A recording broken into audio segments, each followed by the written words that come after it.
left, right. Hey, thank you for joining us today. I think you're really going to find some introspective conversation here. This is a really interesting topic given it's 2020. It gets a little deep. Fill me in the comments what you're thinking. Don't forget, you got to like, you got to subscribe, you got to share this podcast for this to perpetuate. For us to keep going, we need the exposure, we need your involvement. So please, please, please consider liking, subscribing, sharing. And as always, I appreciate those of you who are. This is SipTalk. Grab a drink and enjoy. Of course, let's go.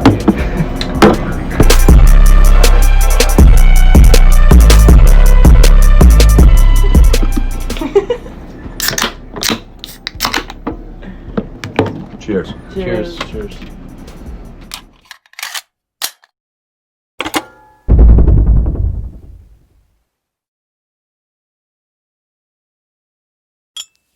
We're live, episodes of Sip Talk number 37. Again, we're still cruising. I like that. James couldn't be here for the last episode. We had a stand-in, the renowned Rosh Galeb.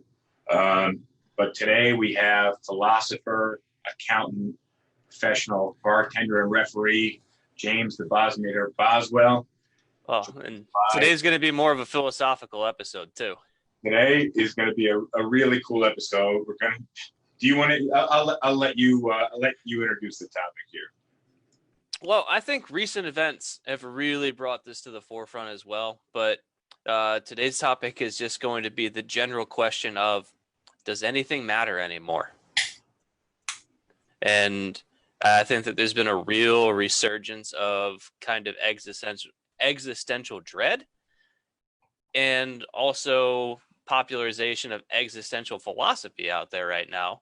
And people just looking at anything that's happened in the world, especially in the last 1 year to 4 years, looking at it and say, what does it matter what I do? Like, things kind of just go to crap regardless of my actions. So why does it matter?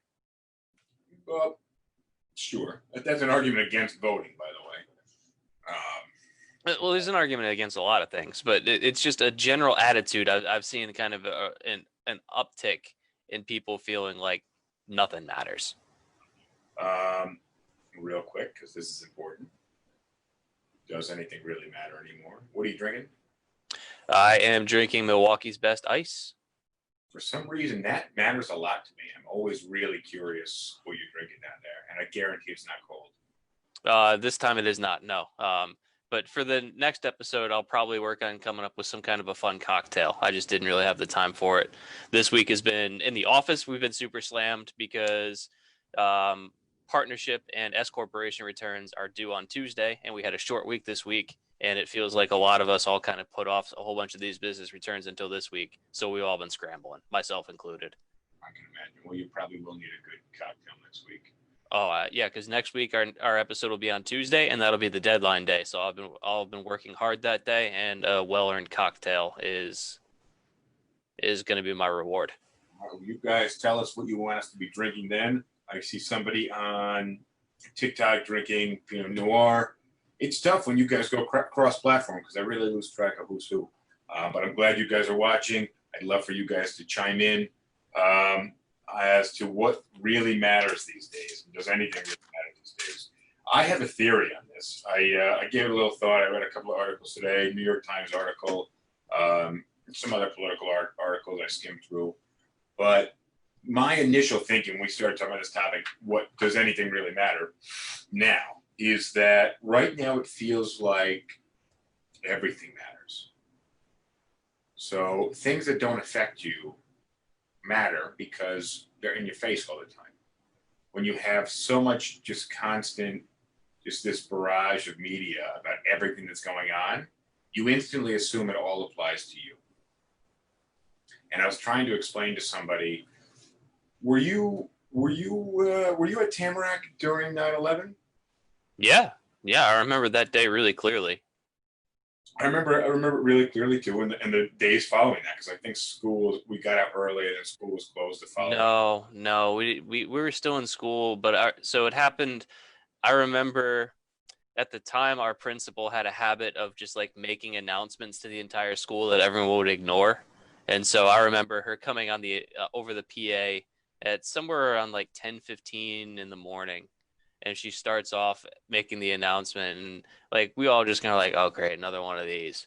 And then like she says something about some kind of event happening in New York City, and like her tone was different, so we all kind of tuned in a little bit, and then we all started watching the news.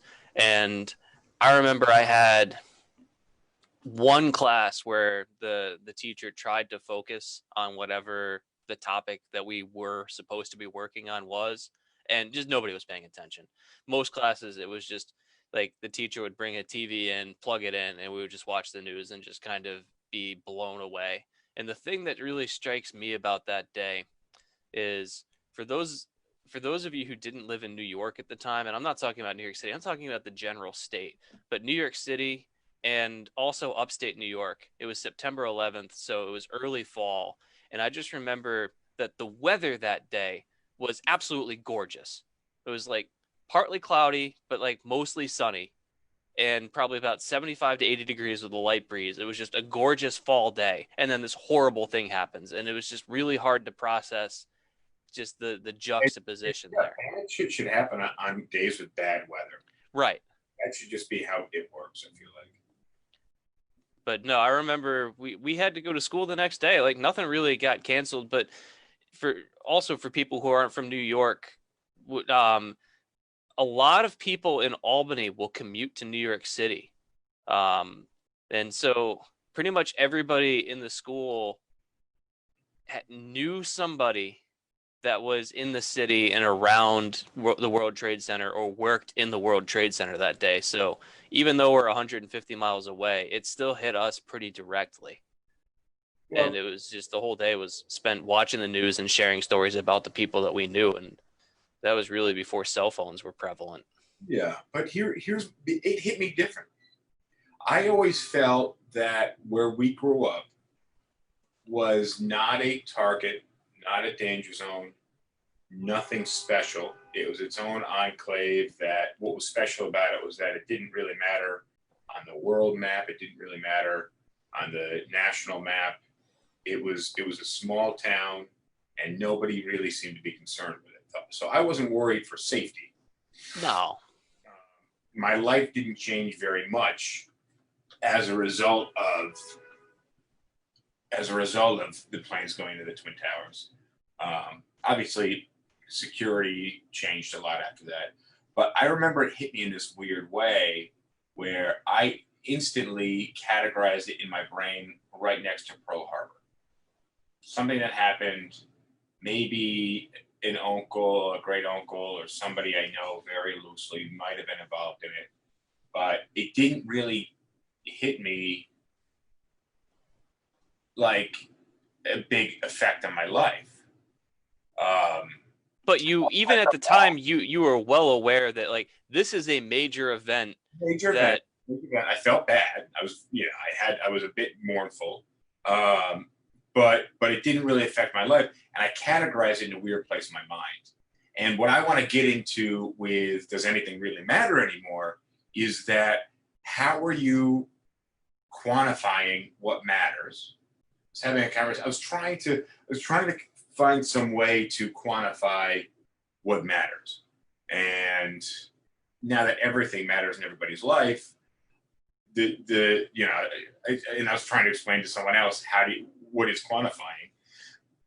And I said, this factory makes X number of widgets. This factory makes Y number of widgets. The X and the Y are how we're quantifying the widgets. The widgets aren't really anything that you can grasp in this. Right. Yeah. Widgets is just a placeholder for whatever product a company makes when you're doing an accounting or an economic analysis problem. Exactly. So I was quantifying. I said, well, how much do you give a fuck? If you have 10 fucks to give, how many fucks you give to this issue? And we got into it that way. But I'd like to know of a good way to quantify giving a fuck. I want to respond to you talking about how everything matters. And so I would say if everything matters, then nothing matters, because Well, the definition of matters is like some things are more important to you than others. So if exactly. everything matters, then everything's on the same footing. And how do you quantify what you care about? Because as you said, if I've only got 10 fucks to give and everything matters, well, I can't give everything 1 fuck or 10 fucks or whatever. So you get to the point where you get exhausted and you say, you know what? I've been caring about all this kind of stuff and it's not making a difference. You know what? Nothing matters. Well, that's exactly what I said. I said, if everything matters, then nothing matters. And I asked my assistant, I was giving her a really hard time, like, how much do you care about the starving kids in Japan? And she goes, oh, they're very important to me. I said, okay, you donate or something for them?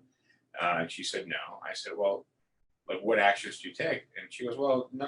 I said, then they don't matter to you. She said, no, it's a really important issue for me. And I said, did you think about them today before I mentioned it? And she said, no, but don't get me wrong. I said, well, you're thinking about it because I'm bringing it to your attention. And today, when the media is bringing everything to your attention all the time, everything matters. So the amount of like matter that you're going to give to it personally is decreasing. You know, if you, that's why monogamy tends to be the strongest type of relationship. I don't know where you're going with this. I understand the general concept, but the more you spread your attention, the thinner it gets. The less valuable it is to each individual. Exactly. So if you're quantifying matters and everything matters, and there's so much going on these days that are drawing your attention to them, what do you care about the starving kids in Japan versus the unemployment crisis versus coronavirus?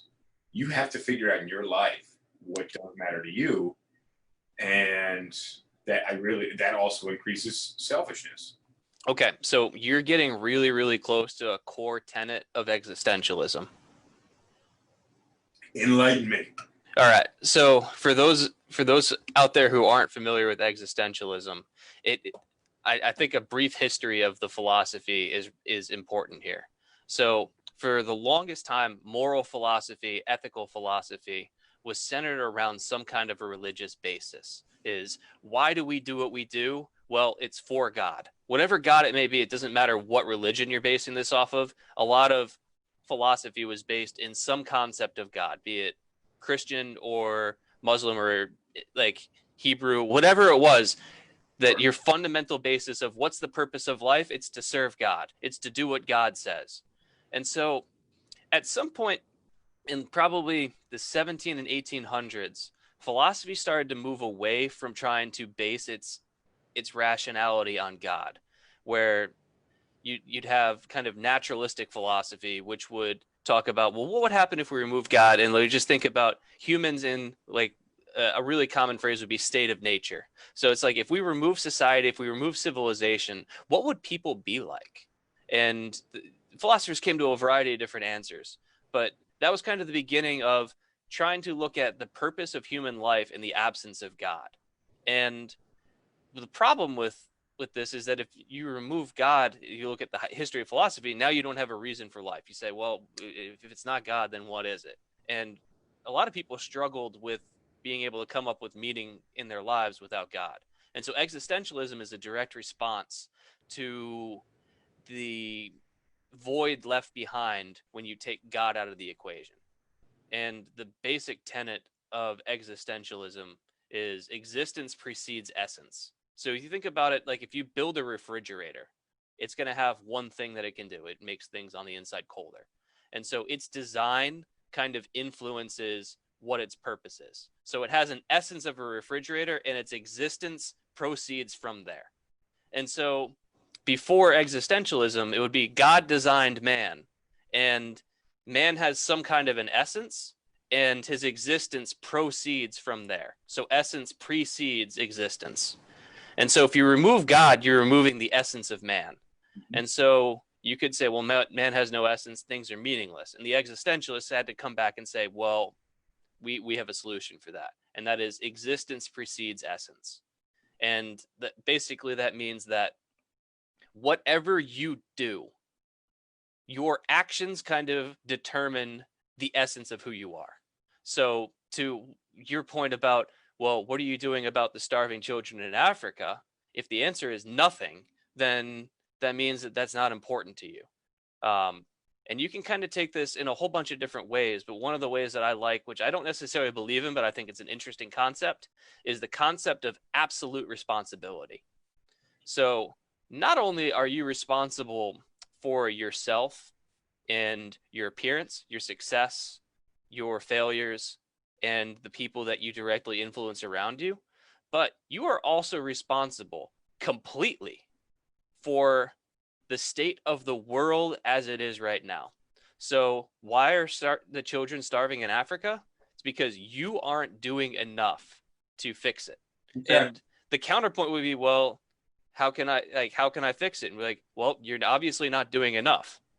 You could make it go away if you tried hard enough. And even if you try and you're not able to solve the problem completely, now you have responsibility for the problem because you're taking action towards it. And if you're not taking action towards it, it's even easier to argue that you have responsibility because, hey, you're not fixing it. Well, that's why I think it's important to decide what doesn't matter to you and not pay attention to it. Which is why I had the reaction that I did during 9/11.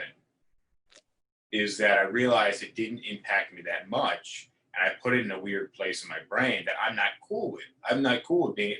I didn't walk around on 9/11 and say this isn't important to me, right? I didn't, and that would be a really rude thing to say. But because it had very little impact in my life, and then there was people crying around me left, right, and center who had never been to New York City, didn't know anybody in New York City. They were reacting way more than I was. I was really curious what they were reacting on. You were 15 at the time. Had you ever been to New York City at age 15? Yeah, I think maybe a couple of times, and very limited, like Times Square, bus trip type situations. Not the tour that you get when you come visit. Yeah, I remember when I was 14, I went on a trip. My mom was a college professor, and she taught primarily college freshmen. And so one of the things that she would do as part of this course is they would go on a trip, 1 or 2 trips during the course of the year. And so this particular year, she took her class down to New York City and went to Ellis Island to talk about immigration and everything. And so she told me, she's like, hey, I'm going on this trip with my college freshmen. Like, there's space on the bus. You want to go along? I'm like, sure, why not? So a year before 9/11, I was on like Ellis Island at the Statue of Liberty, which is really close to the World Trade Center. Yeah. And I just remember like how huge those buildings were looking at them when I was 14. When you get to the Statue of Liberty, you realize, fuck, it's not that big. It's big when you're at the. No, but the World Trade Center at the time was way bigger. But when you juxtapose with any building in Manhattan, or even the size of the boat that you might be coming over on, it's not that big. And my biggest surprise, I've never been on Ellis Island, but I recently was on the Staten Island ferry, and I've driven where you can see the Statue of Liberty, and you can see other things that are kind of equidistant, and you just realize how small it really is relative to everything else. But if you were looking at the Statue of Liberty, you're like, fuck, this thing's not that big. And then you look over and you look at the World Trade Center buildings, and you're like, fuck, those are that much further away, and they still look bigger. It really, but being there so recent, to when it happened. So it was pretty fresh in my mind, even though it was probably 9 or 10 months beforehand. Well, you probably had a much different reaction than I did. My reaction to it was, and beyond just kind of the visceral reaction of like, this is terrible, and seeing all the people dying and just the absolute chaos and suffering, beyond the gut reaction of knowing that a lot of people suffered horribly.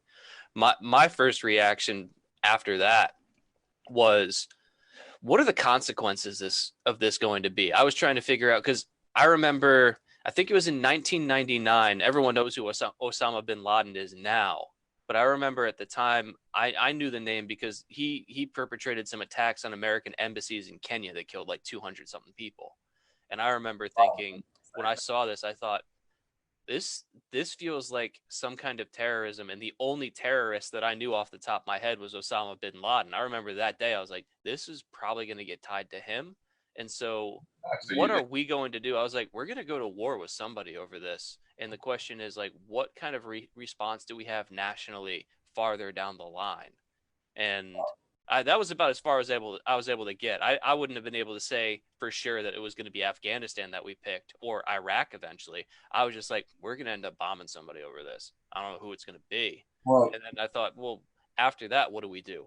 How is this going to change our national approach to things? And I didn't have any of the answers. I just had a gut feeling that a lot of things were going to change. we saw, we're old enough to know very well what airports were like pre 9/11, and what I restaurants. hadn't flown too much at that point, but yeah. I think we went to Cancun before that. Oh yeah, we didn't even have to have a passport to get to Mexico. It's just wild. Real quick, I want to say for those of you that are watching live, I can see you watching. We got a bit of a different setup. We're trialing this. Obviously, you're looking kind of crooked at the screen, but it's nice for you guys to be able to see James, the Bosniator Boswell, on the other side. If you're watching this, please make sure you comment. I want to know what you guys are drinking. I want to know what you guys are thinking. I want to know your responses are to what we're talking about. And as always, I love that you guys are watching, participating. And I love the conversations that are happening within the chat. That's the one thing that James can't see is the conversations that are happening within the chat. So, well, bring me up to speed on what's going on in chat. Let's respond to some of the stuff they have to say. A couple people saying hi. We don't have a huge turnout just yet, especially on TikTok. TikTok usually picks up pretty quick. But I think this new format, people are kind of tuning in who are new to the show. Oh, well. This is a little off, and just not quite vibing with it. But you know, if people tune in typically and the camera's on me and you're talking, they have no idea who's there. So I think this is way better. People are asking about your library.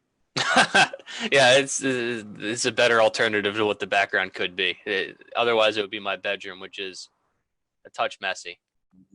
Touch messy. Jennifer, we do rentals in Brooklyn. Shoot me a DM. I'm trying to read the chat. Yeah. When you guys say something that really hits me, yeah, you know, everything matters to a degree. Something about a Zoom meeting. But yeah, things matter in different orders. And really, I think what we need to get back into is what matters and quantifying what matters. And I tweeted something or I made some post or something in the beginning of the year that went along the lines of, I think right now there's so much super exposure to media and social media and text messages. I get so overwhelmed throughout the day. I don't really get to like self-start and start new things. I'm just purely reactive all throughout the day, which is really difficult for me. I need some time to chill. Like I can't write anything when I have constant interruptions and things like that. But I was thinking we're going to, at some point, the scale's got to tip where people are like, you know what? I'm off of Facebook. I'm off of Twitter. I'm only Instagram. You know what? And more like you, this is something I really admire with you not being big on social media, is that you're just like person to person. I can't even leave you a voicemail and expect you to listen to it. You haven't even had a voicemail until recent years. So the times. Yeah, which I actually, my policy is if you leave me a voicemail, I'm not listening to it. I'm just deleting it. I'll call you back. Yeah, but that's like humans haven't evolved to be able to, we don't have computers in our brains yet to be able to take all this information. I don't remember anything. And anybody who knows me well knows that I don't remember the small details, the details that I don't expect to pop up later. Like when I book a flight, I just set a reminder and I know I typically remember the day I'm flying, but I don't know if it's morning, night. I don't know the airline. I don't know the luggage policy. Like I don't know any of this stuff. I'm the same way. If I have a flight, I'll know the day, but like the day before or whatever, I'll have to check my email to look at the reminder email and say like, oh yeah, all right, it's at 10 o'clock in the morning or whatever. Yeah, but that's exactly what I do. There's no additional utility of knowing the stuff in advance. I just got a comment from Dylan real quick. I want to read this. As someone who grew up very near New York City but was also too young to interpret it, it plays a giant role in my life because how much it affects the people around me and my family and community. And that I think is just the biggest thing for me was watching people react to what was happening. The biggest impact of my life was the people being impacted by it, not impacting me personally. You know what? You know how it actually affects me in a way. So it was probably about 2 years ago. I had a buddy in Charleston that I used to work with in hotels, and so he's since moved out of Charleston. But he invited me to come over to his place to catch up because I hadn't seen him in a while, and we had a couple beers. And like he put on, he said, "I got this interesting movie that you should watch." I'm like, "All right, fine." And it was a movie that was just wall-to-wall conspiracy theories, and like I was getting angry watching it because like there were so many things that were just patently wrong with it that like the movie would just say something and then brush over the fact that it was completely wrong and then build the rest of its argument on top of that. But whatever the case is, there was an entire segment of the movie that was all 9/11 conspiracy theories about how it was an inside job and everything like that. And I was getting viscerally angry at it, especially since they would be showing video and clips of different things that happened on 9/11, of like the people jumping out of the building because they didn't want to like die in flames. They'd rather die from jumping out the window. I'd rather second over dying in flames. Yeah, but it's horrible to watch. A bad decision to make. When you have to when you're watching that, you're like, holy fuck, you're almost experiencing. Yeah, but like you watch like the thing that really strikes me is like these two people that jumped out at the same time holding hands. Yeah. And like I remember I got more angry at the 9/11 stuff than anything else because he grew up in West Virginia and then South Carolina. So like he wasn't too close to it. He's a little bit younger than me too. And I was just like, dude, I was 15 at the time. I knew people that were directly affected by it. And like don't come at me with that this was an inside job or anything like that. Like to make the argument that the government took opportunity afterwards to do certain things, you can make. But you cannot, like, I got really angry at the idea that the government would do that to ourselves. And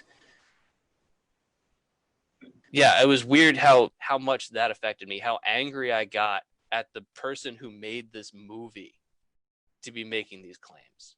Yeah, well, that's the thing. So when it just comes to thinking, and I think critical thinking is lost on so many people.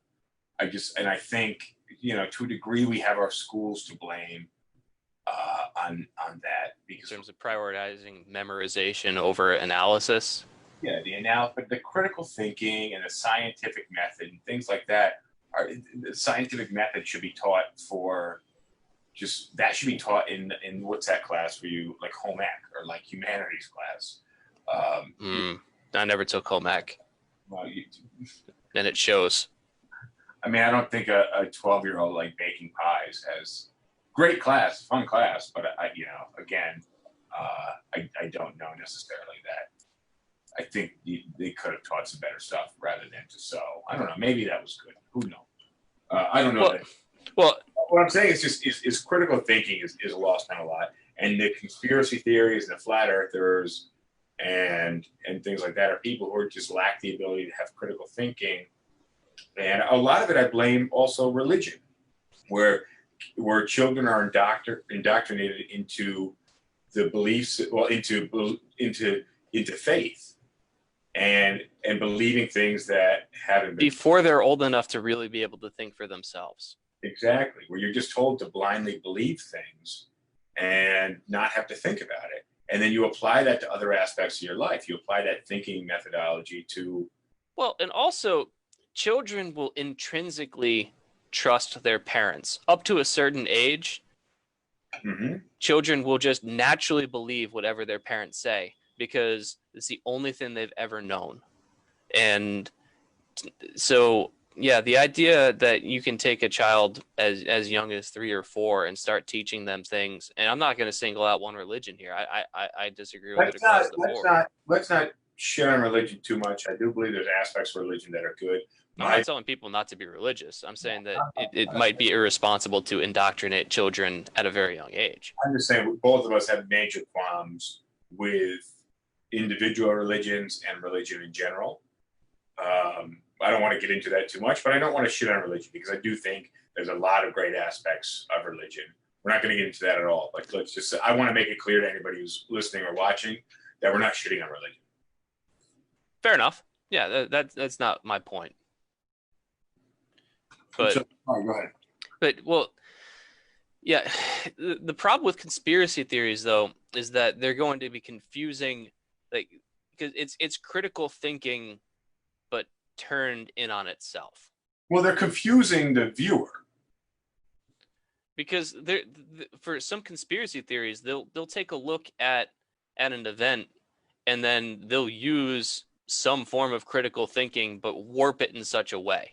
Well, if you're building your premise, as you build your premise, if some of the foundational blocks aren't solid, then we can't ultimately have full faith and full belief in kind of what they're trying to prove. Well, that's a very basic tenet of argumentation, is that in order to make any kind of assertion, the premises upon which it's based all must be true. I think if you're moving anywhere in life, you're proceeding anywhere in life, and you can apply this to many different circumstances, whether it's relationships or cooking or business, the foundation needs to be the strongest part of anything you move forward. Of course. You know, you don't cook and you shop for condiments first, like you shop for the main ingredient. When you build a house, you build the foundation first. You know, when you're selling, you have a product first, and it's got to be a solid product. But yeah, I think that's really where conspiracy theories, they set this shaky foundation or no foundation at all, and they start constructing this house of cards, and they tell you that they're super glued together.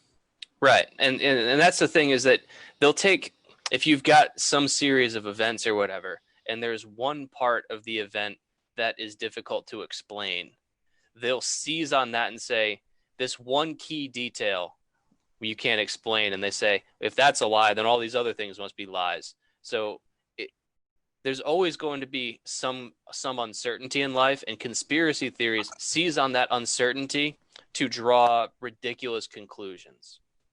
Yeah. Whereas more rational people can say, there might be some uncertainty about this one part, but the body of evidence, the vast majority of data point in this direction. It's not reasonable to go in a completely different direction just because we're uncertain about one small part. I agree.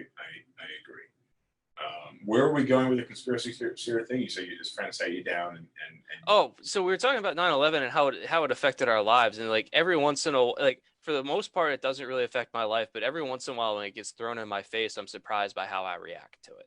Okay, well, yeah, I think 9/11 is a good way to gauge when we talk about matters. You know, we still haven't been able to quantify.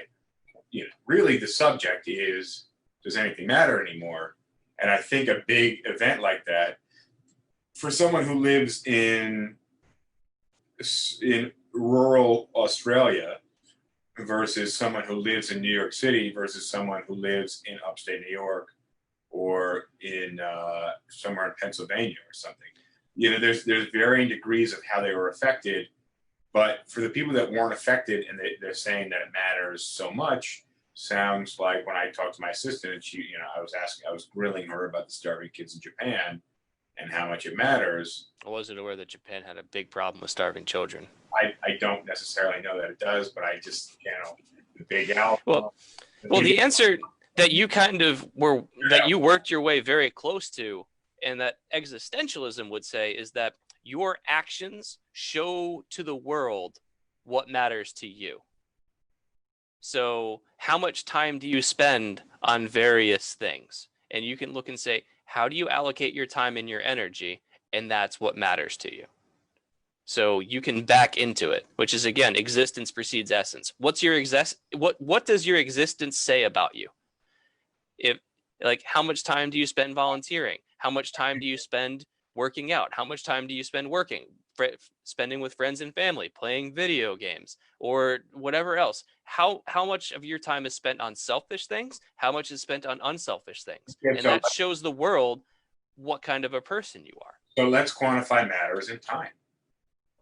That's exactly where I would go. Is what matters to you is determined by what you spend your time on and doing.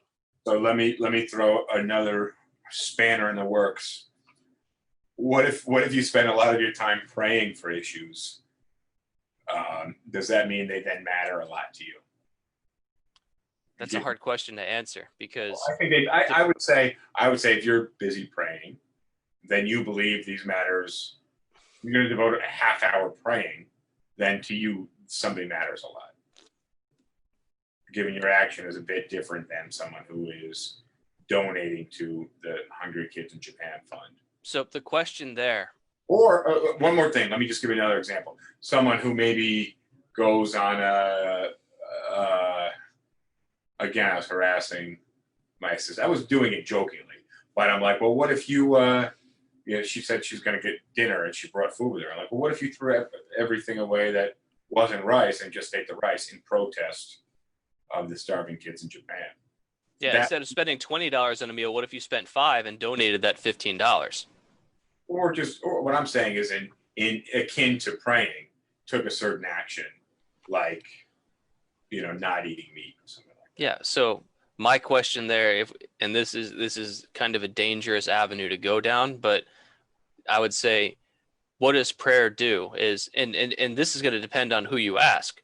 So some people are going to say prayer has a direct effect on things. Other people aren't. So you're going to get different answers depending on who you ask in terms of if you spend 30 minutes praying versus 30 minutes volunteering somewhere. Some people would argue that the prayer has a meaningful effect on those who you're praying for. Other people wouldn't. So I don't have an answer there.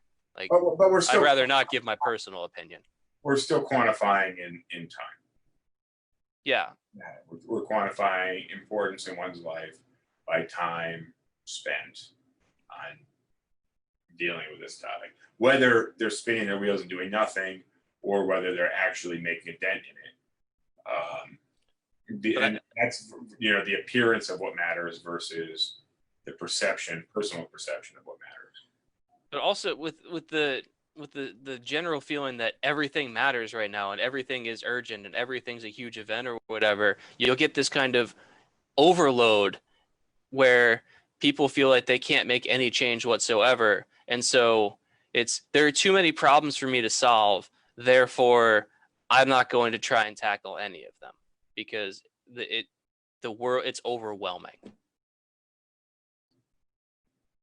Yeah, but it's very overwhelming.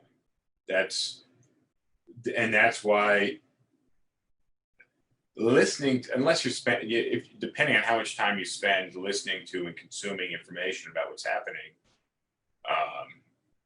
if you're not doing anything about it, it can't matter that much to you. Or you need to reshape your priorities and actually take some action. Going home and watching a Netflix documentary on conspiracy theories and then saying that those things matter a lot to you doesn't necessarily give you any clout when it comes to other people's perceptions. But again, what actions are you taking to affect the change that you desire? Yeah, exactly. It's like, for example, my roommate, who I'm going to have to kind of crap on a little bit here, but one of the things that I know he says matters to him is he would very much like to be in a relationship. And what I tell him is, then you need to work on yourself. Here are some of the things that are probably making you less appealing to date. And yeah, I'm listening to you, I'm really doctoring my language here too. Well, I think, yeah, of course. But I say, here are some of the things that you probably should work on if you want to make yourself more appealing to be as a partner. And if you're not working on those, then finding a partner, like being in a relationship, must not be that important to you because you're not actively taking the steps to seek out a relationship. And I know that in my own life, anytime that like I've wanted to find a relationship or whatever, my ability to find a relationship is directly correlates to how much work am I putting in to try and find one, and how much work am I putting in to make myself more appealing as a partner. I think the less work I put in, the less likely I am to find someone that wants to be with me. Yeah, I think that's very accurate. I just want to get back in this vein of critical thinking, and I get a lot of flack from people because I don't know what your health insurance situation is right now. I went a long time without having health insurance, so I've had to kind of self-diagnose certain issues, and I don't just pull up WebMD and say, oh, ache in the shoulder. Now I have cancer.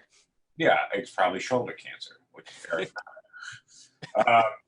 But I feel like that's what most people do, or at least that's what most people believe other people do.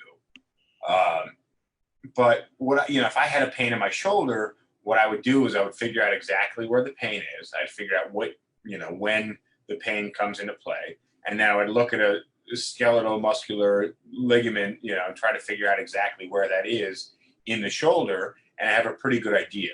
And then I would look up, and it's likely going to be, I could probably narrow it down to 2 or 3 things. And then I would look at what treatment there is. If surgery is the number one, then I'd say, hey, maybe I need surgery. But if, resting it or not throwing baseballs or not throwing footballs or not lifting in a certain motion is the therapy for it, then I would just follow that therapy. And chances are it's going to be the same therapy for 2 or 3 of them. But I'll give you an example. When I hurt my foot, I injured my foot from overuse. Yeah. And in the very beginning, I was just like, well, I hadn't been running that much distance lately. Let me just keep doing it. It'll work itself out. And it actually got worse. It got really bad, to which I believe I had plantar fasciitis and a heel spur. And I wasn't sure it was both because I thought, damn, that's pretty uncommon. It would be both. But then through experiencing the symptoms, I realized that it was indeed both. And now the fasciitis is gone, but the heel spur is still there. And I have a bit of an ankle issue from adjusting the way I kind of. Yeah, because you were favoring that foot on all those runs. Exactly. But I was explaining this to people, and they said, well, you really need to see a doctor. And I said, well, the treatment for this is you spend 4 to 6 months off of it without running. Or you get surgery, and you're forced to then the follow-up is spend 4 to 6 months off of it, and then it's very likely to come back because really a heel spur, is my understanding, is a chipped bone. And just like if you have a chip in a glass, you're likely, that glass is more likely to chip than the rest of them. So they're going to remove this piece of bone in my heel. And the same thing could happen again, but I still have to take 4 to 6 months off. So, but everybody just kept yelling at me, well, you need to go to a doctor. You need to go to a doctor. Why? They're going to tell me to do exactly what I'm doing otherwise. But James, I'm not a doctor. No.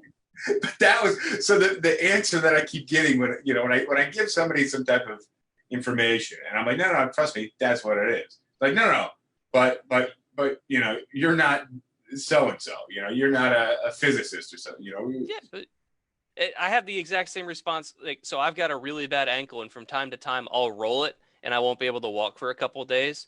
And people will say, like, oh, like that ankle looks really bad. You should go to a doctor. And I was like, I know exactly what this is. If I go to a doctor, he's going to say, elevate it, put some ice on it, and like, don't walk on it. Which is a solution for probably 4 of the 5 potential problems that could be any. Right. The only thing that would be different is if I actually broke it, but then I would know because like I've injured it enough that I know the difference between a sprain and a break.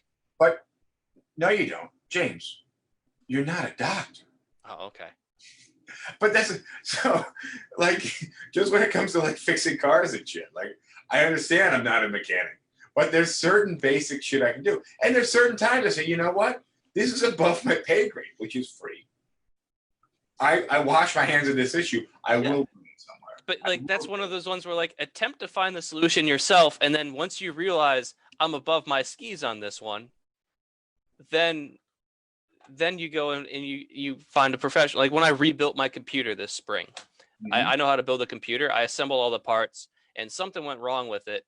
And like I spent a lot of time trying to fix it and I couldn't fix it. I said, you know what, screw it. I got to bring it to a shop. And it turned out that the problem was one of the parts that I had was bad.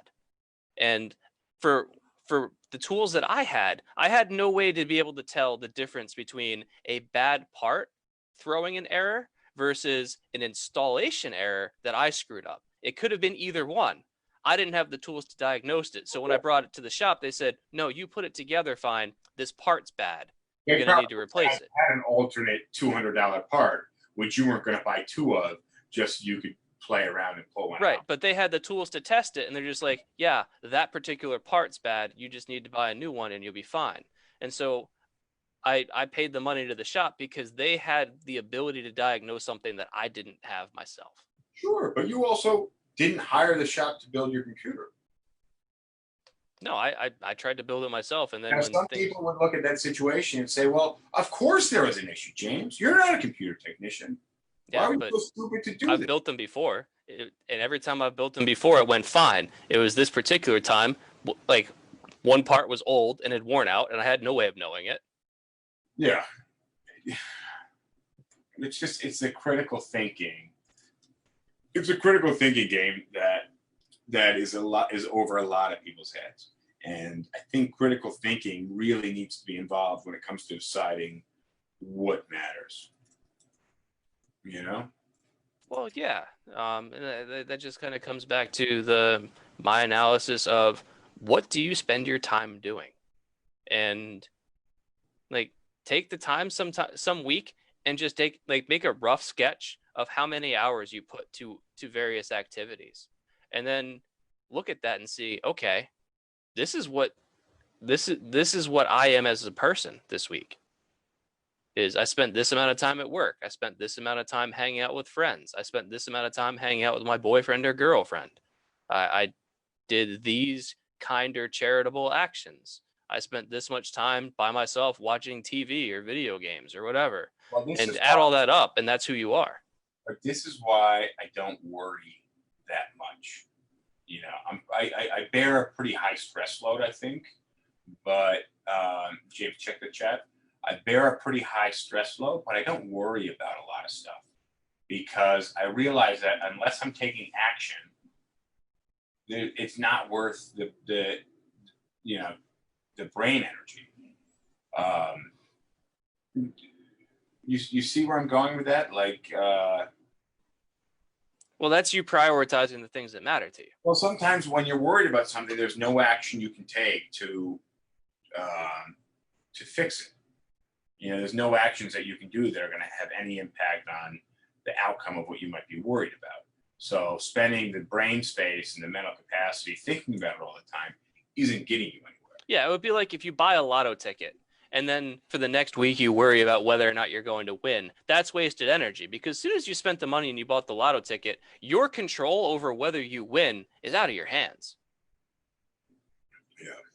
Yeah.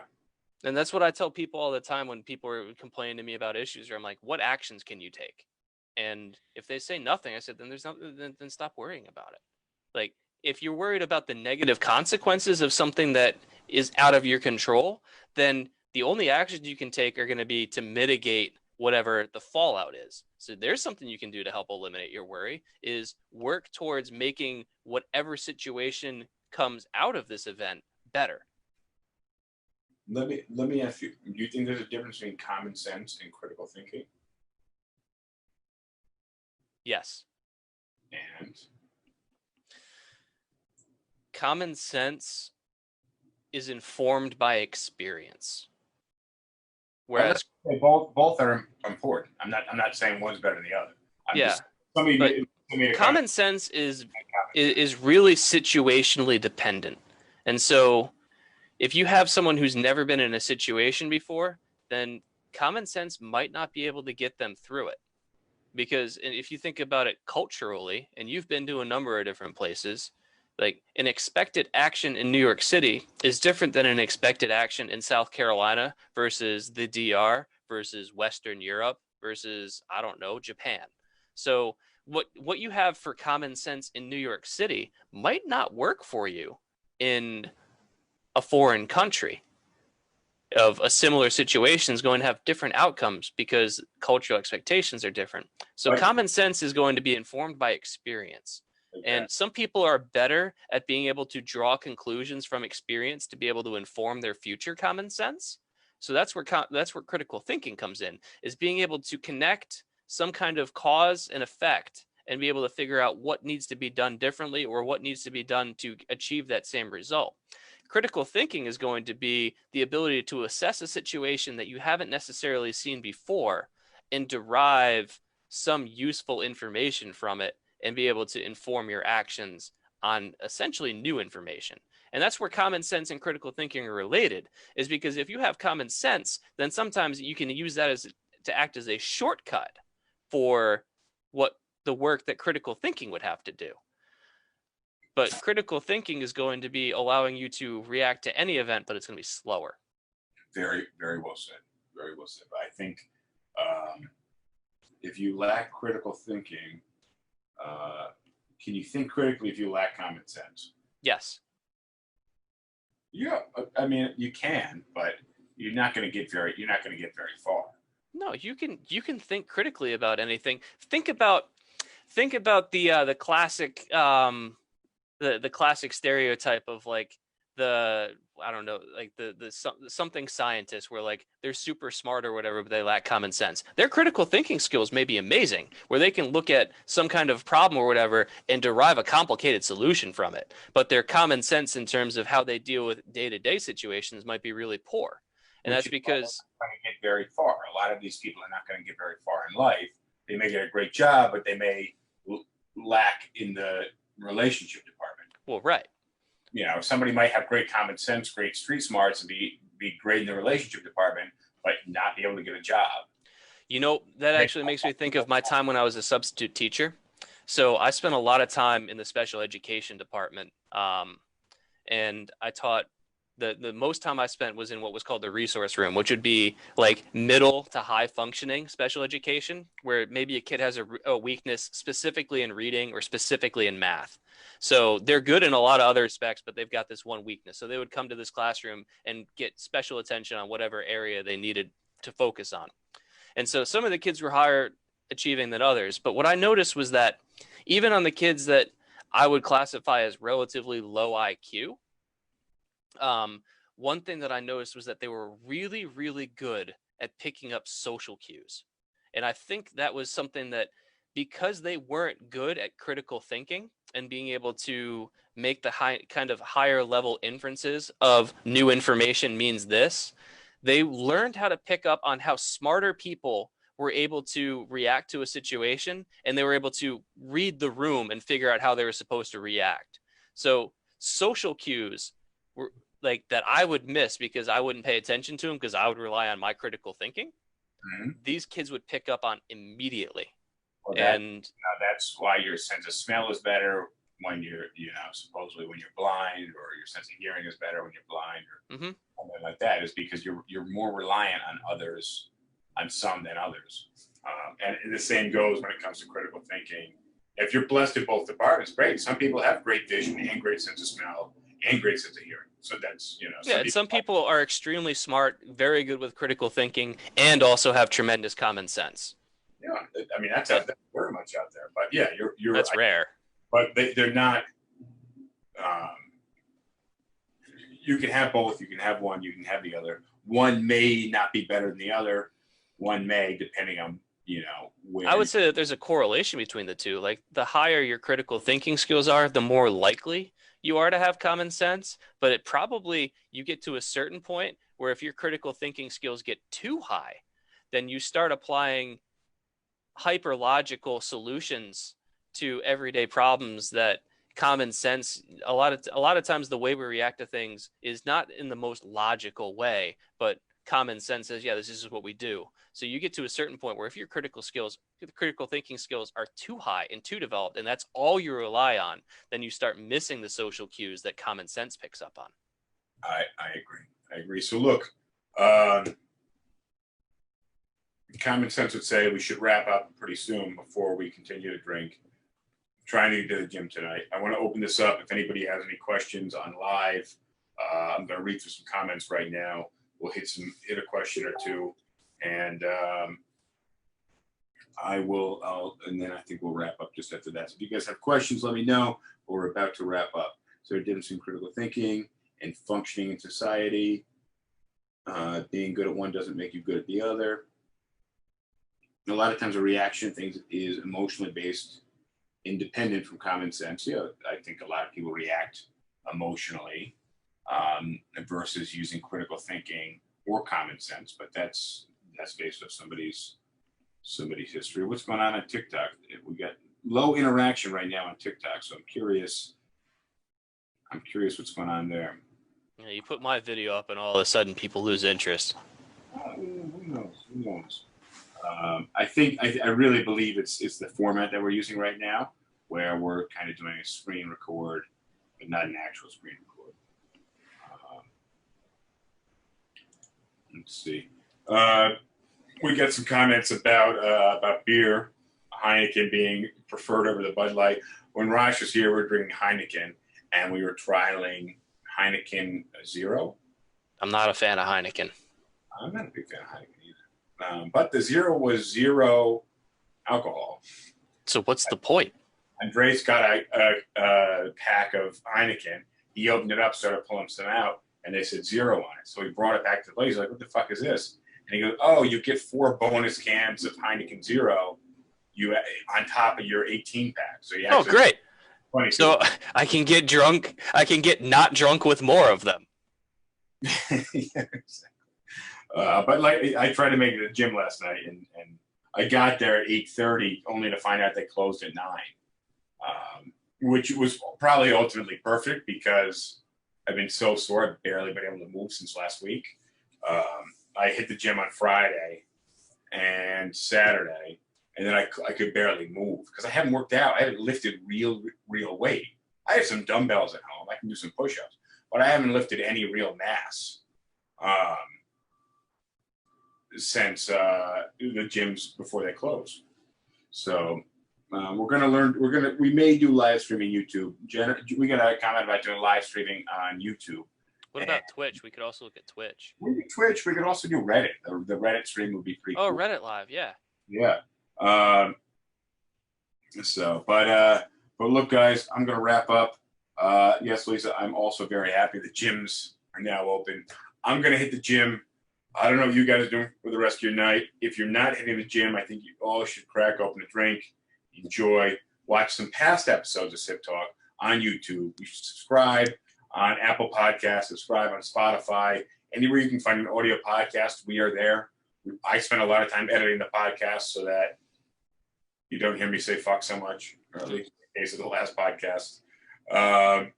And so that it's reasonably coherent because we are drinking throughout the show, which you should be drinking throughout the show too, as it's 7:30 on a weekday. Nothing wrong with that. All right, on that note, James, I'll follow up with you soon. If you guys are watching, I appreciate you joining. Make sure you subscribe to all of our channels. Have a good night, everybody. Sounds good. I'll see you on Tuesday. All right, see ya.